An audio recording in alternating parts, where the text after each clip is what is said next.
नमस्कार साथियों, मैं बबलू दाकर स्वागत करता हूं आप सभी का धरणीधर एग्रो क्लासेज चित्तौड़गढ़ में। साथियों, आज हम चर्चा करने वाले हैं उस टॉपिक का नाम है चट्टानों के जैविक अपक्षय के बारे में चर्चा करने वाले हैं, यानी कि बायोलॉजिकल वेदरिंग ऑफ रॉक्स के बारे में हम चर्चा करने वाले हैं। इससे पहले हम वेदरिंग के बारे में पहले पढ़ चुके हैं, जिसमें दो पार्ट में हमने देखा था, जिसमें हमने देखा रासायनिक अपक्षय क्या होता है और एक भौतिक अपक्षय क्या होता है। भौतिक अपक्षय का शाब्दिक अर्थ की बात करें तो अपक्षय का जो शाब्दिक अर्थ होता है वो होता है टूटना होता है, यानी कि चट्टानों का छोटे छोटे भागों में टूटना होता है। अब वो किन्हीं प्राकृतिक कारणों से भी टूट सकते हैं, रासायनिक कारणों से भी टूटते हैं और जैविक कारकों से भी टूटते हैं। तो इस प्रकार इनको अलग अलग भागों में अलग अलग विभाजित किया जाता है, जिसमें सबसे पहले हमने देखा था भौतिक अपक्षय के बारे में देखा था। उसके बाद में हमने रासायनिक अपक्षय के बारे में देखा था, जिसके अंदर चट्टानों के जो मौलिक अवयव होते हैं या उनके अंदर जो तत्व पाए जाते हैं उनके गुणों में परिवर्तन हो जाता है, रासायनिक परिवर्तन हो जाता है,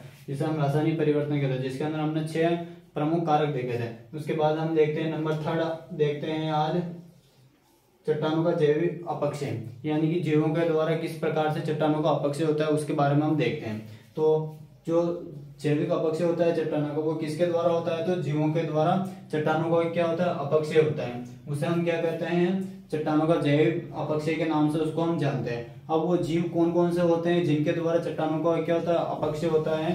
तो उसके अंदर कौन कौन आता है? एक नंबर फर्स्ट पादप के द्वारा होता है, नंबर सेकंड मानव के द्वारा, और नंबर 3 होता है चूहे व गिलहरियों के द्वारा होता है। यानी कि जो चट्टानों का जो जैविक अपक्षय होता है उसको कितने भागों में बांट सकते हैं? हम 3 भागों में बांट सकते हैं। कौन कौन से? नंबर फर्स्ट होता है हमारे पादपों के द्वारा, नंबर सेकंड हो जाएगा मानव के द्वारा, और नंबर 3 हो जाएगा चूहे व गिलहरियों और इसके अलावा सूक्ष्म जीवों के द्वारा भी चट्टानों का अपक्षय होता रहता है। ये सभी इंक्लूडिंग किसके अंदर किया जाता है? तो वो जैविक या बायोलॉजिकल वेदरिंग के अंदर इनको इंक्लूड किया जाता है। अब हम एक एक करके देखते हैं कि पादप के द्वारा किस प्रकार से चट्टानों का अपक्षय होता है, मानव के द्वारा किस प्रकार होता है, चूहे व गिलहरियों के द्वारा किस प्रकार से अपक्षय होता है। तो हम सबसे पहले बात करें पादप की बात करते हैं। तो पादप की जो जड़ें होती हैं, पादप की जो जड़ें होती है ये क्या करती हैं?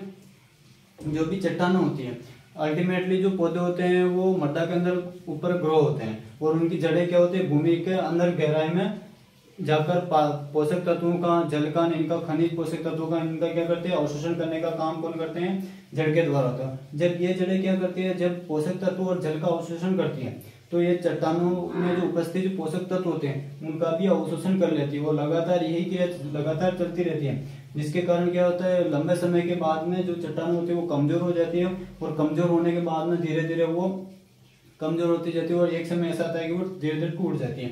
तो इस प्रकार पादप की जो जड़ें होती है वो चट्टानों को क्या करती है? अपक्षय के लिए जिम्मेदार कारक होती है। उसके बाद बात करें हम मानव की, तो मानव के द्वारा जो चट्टानों का जो अपक्षय होता है वो किसके द्वारा आता है? तो वो खनन क्रिया के द्वारा आता है। कौन सी क्रिया के द्वारा?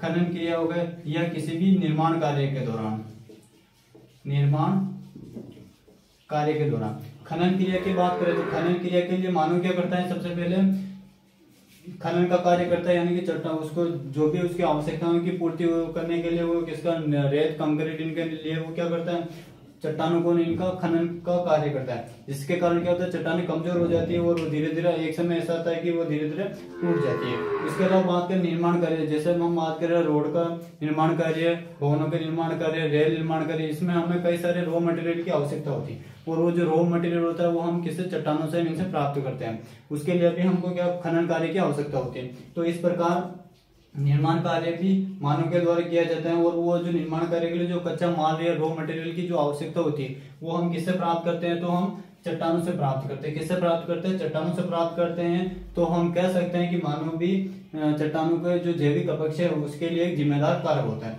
अब नंबर 3 की बात करते हैं हम चूहे व गिलहरियों की।